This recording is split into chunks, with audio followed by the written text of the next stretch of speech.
मेरे प्यारे बच्चों, हिंदी वाग्धारा चैनल में आज आपका पुनः स्वागत है। इस उम्मीद और अपेक्षा के साथ कि आप अपनी तैयारी में पूरी तरह से लगे होंगे और अपनी तैयारी को हर समय आगे बढ़ाने का उत्तरोत्तर प्रयास कर रहे होंगे। आज उसी अगली कड़ी में हम लोग हिंदी व्याकरण भाग 23 का चर्चा करेंगे। तो आइए इस उम्मीद के साथ हम लोग शुरुआत करें कि आपके लिए बहुत उपयोगी सिद्ध होगा और शुरू से अंत तक आप देखते हैं तो आपकी परीक्षाओं में ज़रूर चाँद लगाएगा। मेरे प्यारे बच्चों, आइए आज पहले प्रश्न की शुरुआत हम करते हैं प्रश्न नंबर 1 से। पहला प्रश्न है हमारा, सर्वयंबु का संधि विच्छेद है। पहला विकल्प है सरयू प्लस अम्ब, सरयू प्लस अम्बु।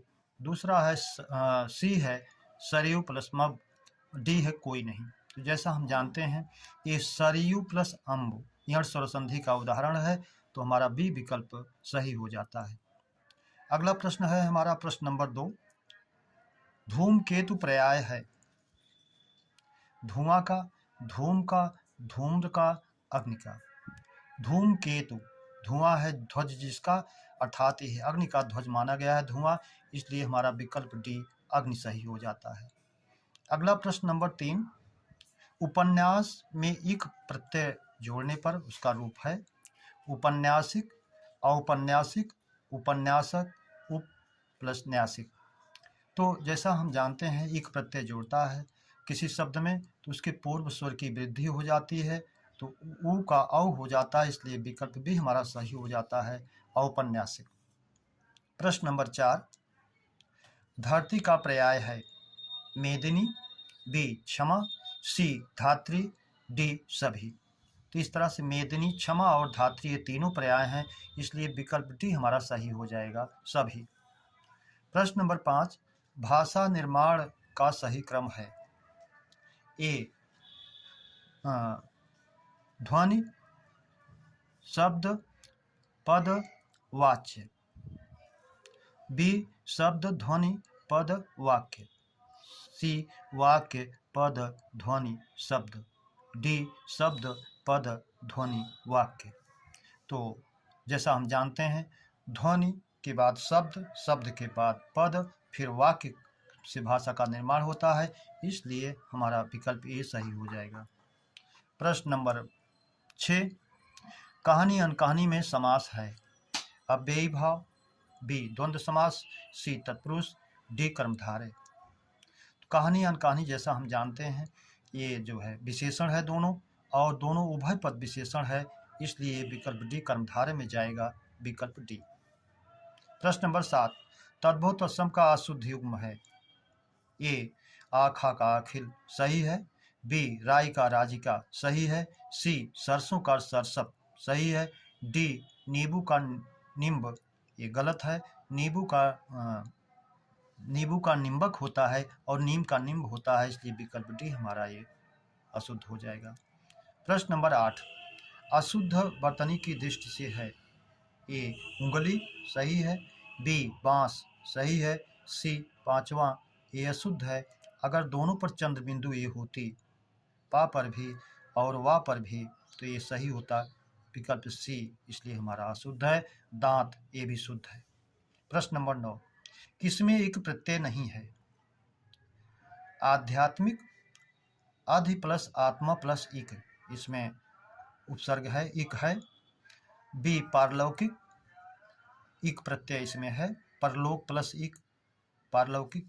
प्रामाणिक, प्रमाण प्लस इक इसमें है।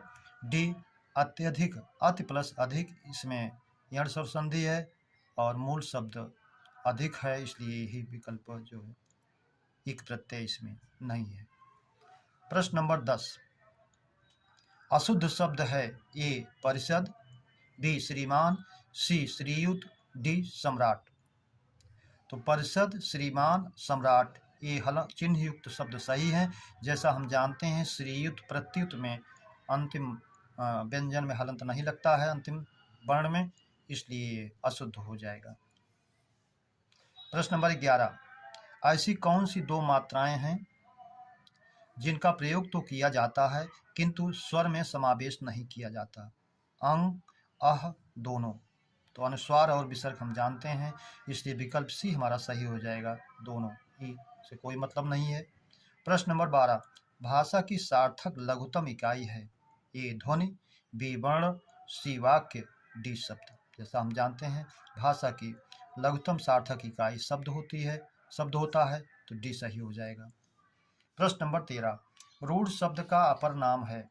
ए संयुक्त शब्द, बी यौगिक शब्द, सी मूल शब्द, डी कोई नहीं।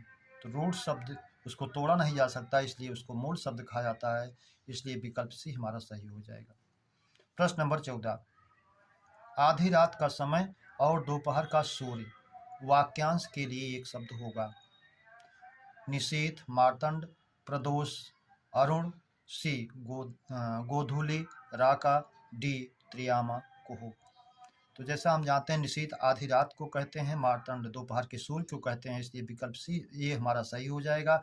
बी प्रदोष रात के प्रथम प्रहर को, अरुण सूर्योदय काल के सूर्य को, गोधूली शाम का समय जब गायें आती हैं अपने घर को, राका पूर्णिमा की रात को, त्रियामा रात के तीसरे प्रहर को, और कोहू अमावस्या की रात को कहते हैं, इसलिए ये सब नहीं है, विकल्प हमारा सही हो जाएगा। प्रश्न नंबर 15, धन के बिना काम नहीं चलता में अभिकारी रूप है?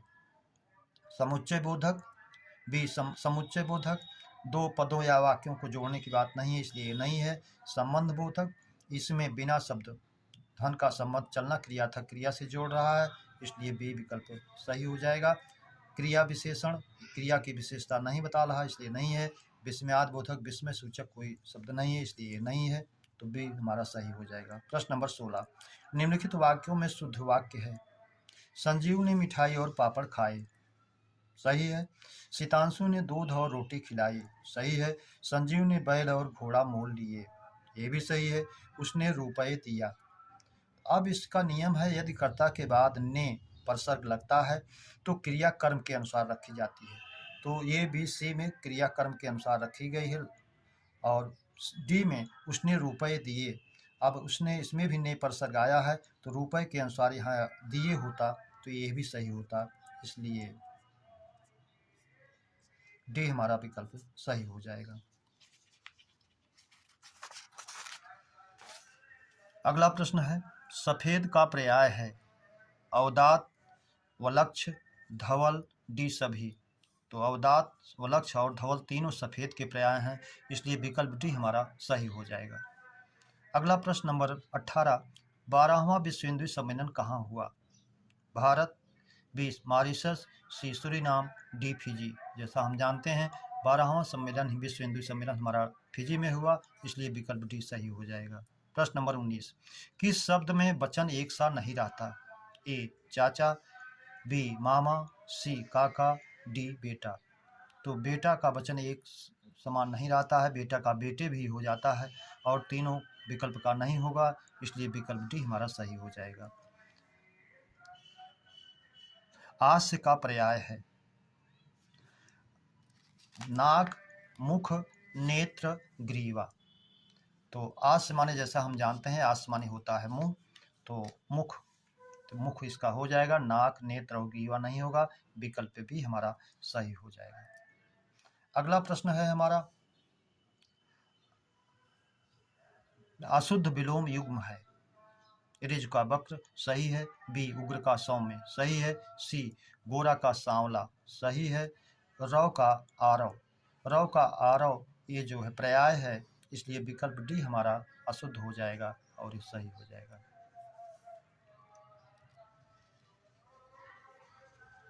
अगला प्रश्न है हमारा, शिक्षक ने छात्र को हिंदी पढ़ाई में गौण कर्म है?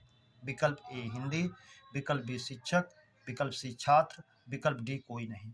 तो जैसा हम जानते हैं जो कर्म हमारी क्रिया के समीप होता है वो मुख्य कर्म होता है, और जिसमें को परसर्ग दिखाई देता है वो गौण कर्म होता है, इसलिए छात्र इसमें हमारा गौण कर्म हो जाएगा। प्रश्न नंबर 23, बनन में बागन में बगरो बसंत है में अलंकार है?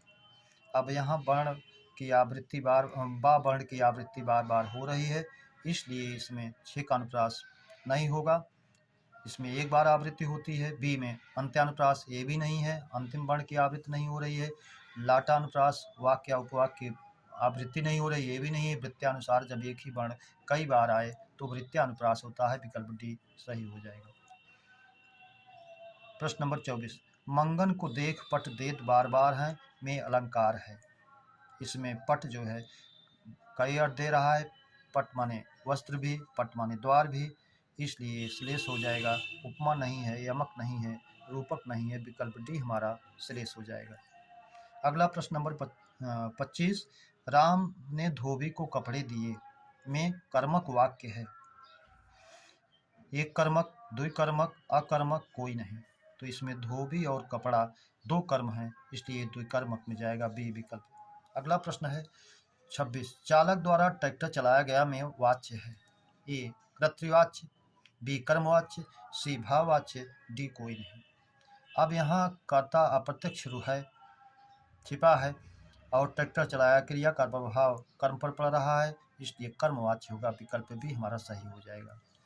कर का अनेकार्थी है। ए हाथ, बी टैक्स, सी किरण, डी सभी। तो अब इसमें इसके अनेकार्थी कर के सभी हैं, तीनों हैं, इसलिए विकल्प डी हमारा सही हो जाएगा।